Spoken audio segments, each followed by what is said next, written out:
What's good? It's your boy Fanon. All right, man. Errol Spence Jr. says he's sparring 15 rounds. Uh, right after press conferences, Robert Garcia says there ain't no reason to do that.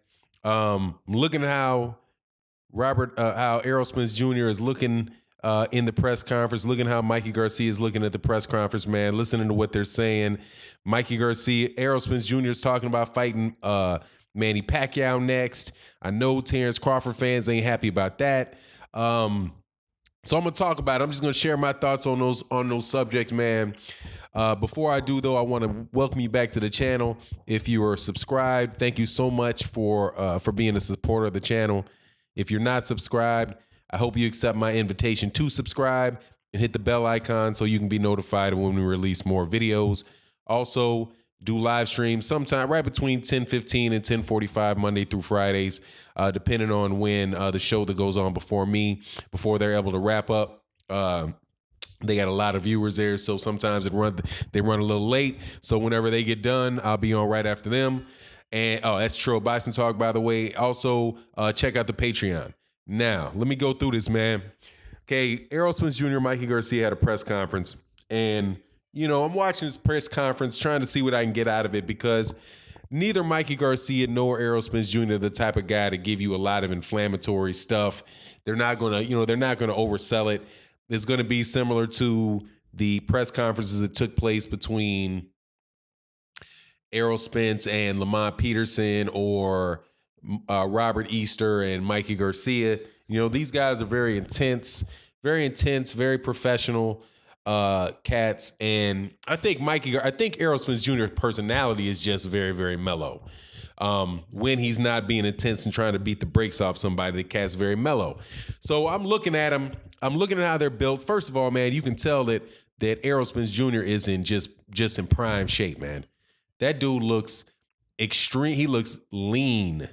Not too long ago, there were a bunch of people talking, looking at and saying, how much, weight he was carrying and how he looked, out of shape or whatever, fat, calling him all kind of drama like that, right?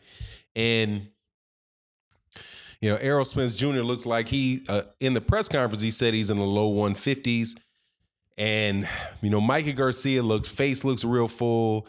He looks like he's the guy that is putting on a lot of weight, trying to bulk up so that he can deal with the contact he's going to get from the bigger guy. So, I don't know. When I first saw this fight being made, man, I thought that, because I know that Mikey Garcia and the Robert Garcia, that these guys are very, very, I can say this, very strategic. Or Mikey Garcia is very strategic in the guys that he picks to fight. At least that's the way that I've seen it throughout his career. And I don't think this is any different. I wondered, nothing that he said, but I always wondered if he thought that one of the reasons that Errol Spence Jr., it might be tough on Errol Spence Jr., is because Errol Spence Jr. has to come down in weight to make 147 pounds. And with the IBF, they have that 10-pound rehydration rule before the next day of the fight, and that might become a problem for Errol Spence. There's been a lot of rumors about Errol Spence Jr. partying and doing different things and drinking, the things that Nate Jones talked about, things that you definitely heard after the press conference for, what was that? The Sean Porter, Danny Garcia press conference. So I was wondering, if Mikey Garcia had heard that before and thought that might be, a weakness of Errol Spence. But if this guy's walking, he's we're less than 3 weeks out, or less than 4 weeks out from the fight. 3.5 weeks out from the fight. I don't see that weight being a problem on him, because he's already in low 150s. So I'm just wondering, man, if that is just the way that those guys look, man. I mean, Errol Spence Jr. looks long. He looks lean. If you look at the picture that I'm going to have up here, man, you can just tell how Mikey Garcia actually looks thicker and broader. I don't know if it's his jacket or whatever, but he looks like he's actually thicker than Errol Spence Jr. looks.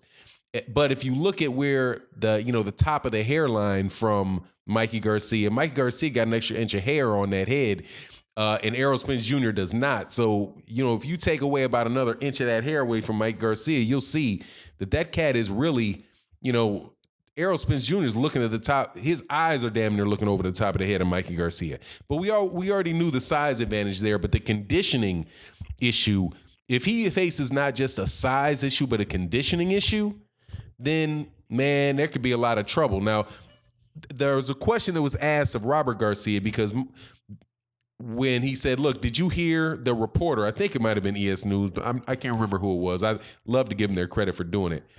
But they asked Robert Garcia about the 15 rounds with 30-second breaks that Errol Spence Jr. was taking, that he mentioned in the press conference, and whether he thought that they were trying to get into the head of Mikey Garcia. And then Robert Garcia, cracked a joke about fighting about sparring 24 rounds with no rest, and how, they're not going to do that. They need to hit the pads. They need to do this. They need to do that. But they don't think that amount of sparring is a good thing because it's a 12-round fight. Why would you spar any more than that?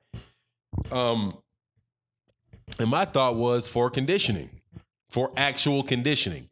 But Robert Garcia talked about the sparring of, when he talked about Mikey sparring, he said that he brings in fresh guys, right? There's a southpaw, Rocha, I think, Alexis Rocha, who is a undefeated southpaw.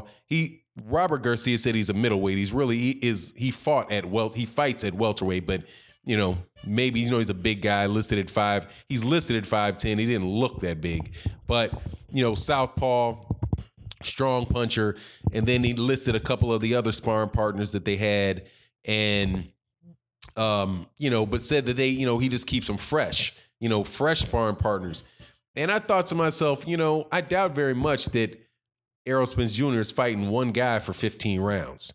I'm sure he's got multiple sparring partners too, but Floyd Mayweather Jr. used to do that. Floyd Mayweather Jr. would get up 4 o'clock in the morning and fight and spar 14 rounds of 5-minute rounds, and that's as much for your concentration as it is anything else. So I know that in other sports, and definitely in boxing, there's definitely reasons why, you jump rope, you hit the pads, you do those type of things to keep particular movements sharp. And it could be just a training thing, but a style of training thing, regardless. If Errol Spence Jr. is doing that, and I don't think they said that to try to get in the head of Mikey Garcia. I think he said that to get in to just explain to the people that are listening how serious he is about this fight, and how he made sure he's already on weight. He's putting in, he's so amped about this fight that, as soon as he gets out of a press conference, he wants to get right back to work so he can put on a show, when the fight comes. Now, it's a big hill for Mikey Garcia to climb, man. And just looking at the way these guys' bodies are looking at their demeanor. Errol Spence Jr., the one thing I really like about Errol Spence Jr. is how calm and how level-headed he is, and how he doesn't really seem the type of cat to have, big ups and downs in his mood. Mikey Garcia, I think, also has that characteristic too. He seems to be very level-headed, never really getting too hot, too far up, never getting too far down. But anyway, it's going to be an interesting fight, man. But I think the long story short of what I saw in this press conference is the emphasis on endurance and conditioning for Errol Spence, and the emphasis on bulking up for Mikey Garcia. So we'll see how it plays out. Now, the last thing was that Errol Spence Jr. talked about Manny Pacquiao.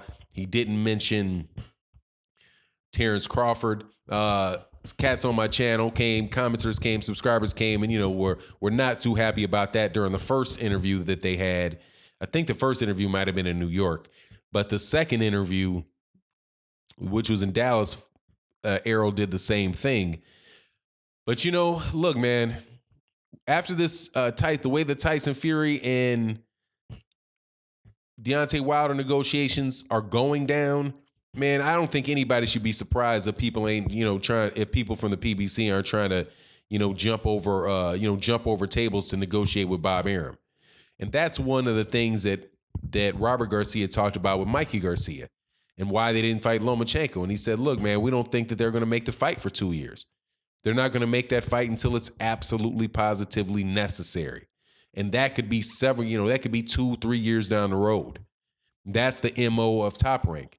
And I think that's the same thing with Terrence Crawford. They're not going to try to make a Terrence give control of a fight or share control of a fight of that magnitude with the PBC or with Showtime or anything like that until it's absolutely necessary to do.